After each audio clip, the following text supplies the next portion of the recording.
ভাইপো, তোমার জন্য একটা কবিতা। চিত্ত যেতা ভয় শূন্য, উচ্চ যেতা শির, জ্ঞান যেতা মুক্ত গৃহের প্রাচীর, আপন প্রাঙ্গণ তলে দিবস সর্বরি, বসুধারে করে নাই খণ্ড ক্ষুদ্র করি, আমি শুভেন্দু অধিকারী। আমার ভয়ে তোমার পিসি থরথর করে কাঁপে, তোমাকে জেলে পুরব আর তোমার পিসিকে বাটি নিয়ে কালীঘাটের মন্দিরের সামনে বসাবো। ষষ্ঠ দফা ভোটের মুখে যখন উত্তপ্ত হয়ে উঠল নন্দীগ্রাম, ঠিক সেই সময় দাঁড়িয়ে তমলুক কেন্দ্রের বিজেপি প্রার্থী প্রাক্তন বিচারপতির সমর্থনে বিশাল জনসভা থেকে হুঙ্কার দিলেন শুভেন্দু অধিকারী। নন্দীগ্রামে দাঁড়িয়ে একেবারে তৃণমূল সুপ্রিমোকে নিশানা করে শুভেন্দু বলেন, বড় বড় কথা বলে বিরোধী দলনেতা ভয় পেয়েছেন। আরে ভয় পাওয়ার লোক আমি নয়, নন্দীগ্রামের লোক জানে আমি ভয় পাই না। ভয় পেলে আমি আপনার পিসিকে হারাতাম না। একই সঙ্গে নাম না ধরে অভিষেক ব্যানার্জিকে কাওয়ার্ড ভীতি বলে তোপ দাগেন শুভেন্দু অধিকারী। এদিন শুভেন্দু অধিকারী ঠিক কি বলেছেন দেখুন। আমাদের রথিবালা আড়ি, তাকে নৃশংসভাবে তৃণমূলের গুন্ডারা খুন করেছে। আমরা এই খুনে বিচলিত। আমরা সারা রাত্রি কেউ ঘুমোয়নি। 3:30টার সময় মেঘনাথ বাবু থানায় পৌঁছেছেন। আমি 4টা থেকে সমানে যোগাযোগে থেকেছি। সঞ্জয় আড়িকে দ্রুততার সঙ্গে কলকাতার প্রাইভেট নার্সিংহোমে ভর্তি করেছি মরণাপন্ন অবস্থায়। বাকিদের ট্রিটমেন্টের ব্যবস্থা হয়েছে এবং সাথে সাথে আমাদের যা যা করণীয় আমরা সেটা করেছি। ইতিমধ্যে আমরা 25 জন গুন্ডার নামে তার পরিবারের কন্যা এফআইআর করেছেন। এফআইআরে থাকা নামগুলো আমি শুধু বলছি, এই খুনিদের চিনে রাখুন।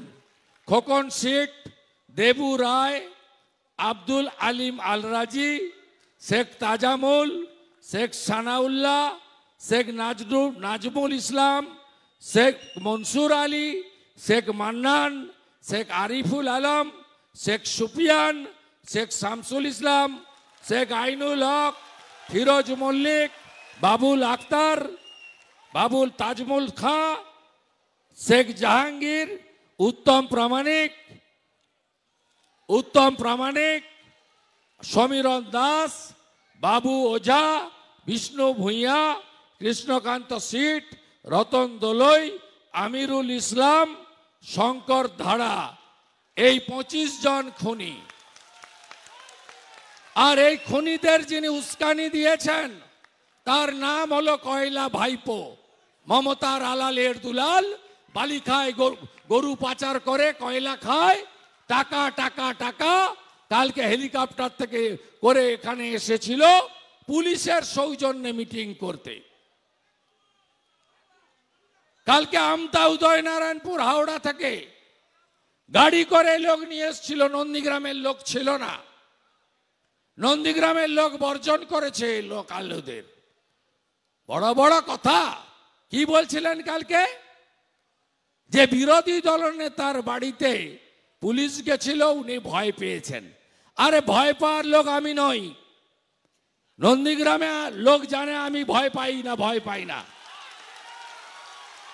আমি ভয় পাইলে আপনার যে মালিক, আপনার পিসি না ঠগি পিসি, তাকে আমি এখানে হারাতাম না আপনাদেরকে নিয়ে। আপনি একটা কাওয়ার্ড ভীতু, সুপ্রিম কোর্টে গেছেন, প্রোটেকশন নিয়ে ভোটে লড়ছেন, লজ্জা লাগে না? আপনি ভোট ঘোষণার পরে সুপ্রিম কোর্টে গেছেন, সে অধিকার আপনার আছে যাওয়ার দেশের আইনে। সেখানে গিয়ে বলেছেন আমি ভোট লড়বো, ভোটের প্রচার করব, আমাকে যেন সিবিআইডি না ধরে। 10ই জুন পর্যন্ত প্রোটেকশন নিয়ে আপনি ঘুরে বেড়াচ্ছেন হেলিকপ্টার চড়ে, আর নন্দীগ্রামের ভূমিপুত্র আমাকে আপনি বলছেন ভয় পেয়েছে। আপনার মন্ত্রীর বাড়িতে যেদিন সিবিআই ইডি এসেছিল সেদিন পার্থ চ্যাটার্জির কোচি বান্ধবী অর্পিতার বাড়ি থেকে 51 কোটি টাকা পেয়েছিল। আর আমার বাড়িতে আপনার পুলিশ নিখিল আগরওয়ালরা গেছিল, লেবু নুন আদা নিয়ে এসছে, খালি হাতে এসেছে। তাই আমি আপনাকে জেলে পোড়া আর আপনার পিসিকে প্রাক্তন না করা পর্যন্ত আমাকে আপনারা থামাতে পারবেন না। আমি কথা দিয়ে গেলাম, আমি এখানে আসার আগে হসপিটালে গেছি, একজনের চোখ নষ্ট হয়েছে, তাকে কলকাতা পাঠানোর ব্যবস্থা করেছি। থানায় গেছি, এফআইআর এর নাম্বার দেয়নি, আমি এফআইআর এর নাম্বার বসে থেকে নিয়ে এসছি। 436 নম্বর এফআইআর, খুনের মামলা 302। তারপরে যদি কিছু না করেন, আমি রথিবালা আড়ির মেয়েকে দিয়ে উচ্চ আদালতে যাব সিবিআইর তদন্তের দাবিতে। লজ্জা লাগে না মমতা ব্যানার্জি? 3 টাকা দামের মানি ব্যাগ পাঠিয়ে লক্ষ্মীর ভান্ডার লোভ দেখাচ্ছেন, আর রথিবালা আড়ি কি মা নয়, দিদি নয়, মহিলা নয়? নৃশংসভাবে একটা শিডিউল কাস্ট পরিবারের মহিলাকে আপনার লোকেরা খুন করছে। লজ্জা থাকা উচিত। বদলা পরশুদিন নেবেন তো? নেবেন তো বদলা? নেবেন? কথা দিচ্ছেন? কথা দিলাম। 30-এর বেশি পদ্ম, পিসিমণি জব্দ, 26-এ ভোট নয়, 24-এই হীরক রানী বাই বাই। আর তৃণমূল গুন্ডা তৈরি করে, এরা গুন্ডা, এদের কোনো ধর্ম নেই, সম্প্রদায় নেই, জাত নেই। এরা আপনাদের শৌচালয় মেরেছে, 100 দিনের টাকা ঝেড়েছে, আবাসের ঘরের টাকা মেরেছে, রেশন চুরি করেছে, আমফানের টাকাও ঝেড়েছে। চোরেদের বিরুদ্ধে লড়াই হবে তো? হবে তো? কোথায় থাকবেন, গঙ্গাতে না নর্দমাতে? আমাদের প্রার্থী যদি গঙ্গা হন, ওই ভাটাংশু বেটা হচ্ছে নর্দমা। আমি এখানকার চটিচাটা আইসি, যিনি গতকাল ভাইপোর প্রোগ্রামে সাংবাদিকদেরকে প্রেস কার্ড বিলির দায়িত্বে ছিলেন। লজ্জা লাগে না? বেতনটা সরকার দেয় না, ভাইপো দেয়। এই চটিচাটা পুলিশের জন্য আজকে এত অশান্তি। আজকেও কথা দিয়ে গেলাম, শামসুল মিয়া, আল রাজি,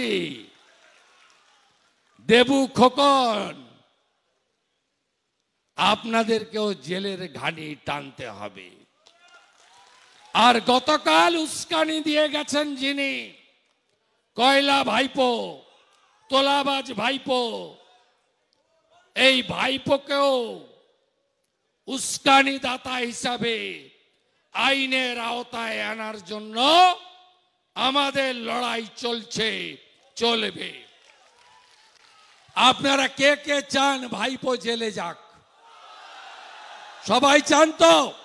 ভারতীয় জনতা পার্টিকে আনবেন, আর এই দেবব্রত মাইতি, রথিবালা আড়ির খুনিদেরকে উল্টো দিকে ঝুলিয়ে সোজা করার কাজ বিজেপি করবে। ভাইপো, তোমার জন্য একটা কবিতা।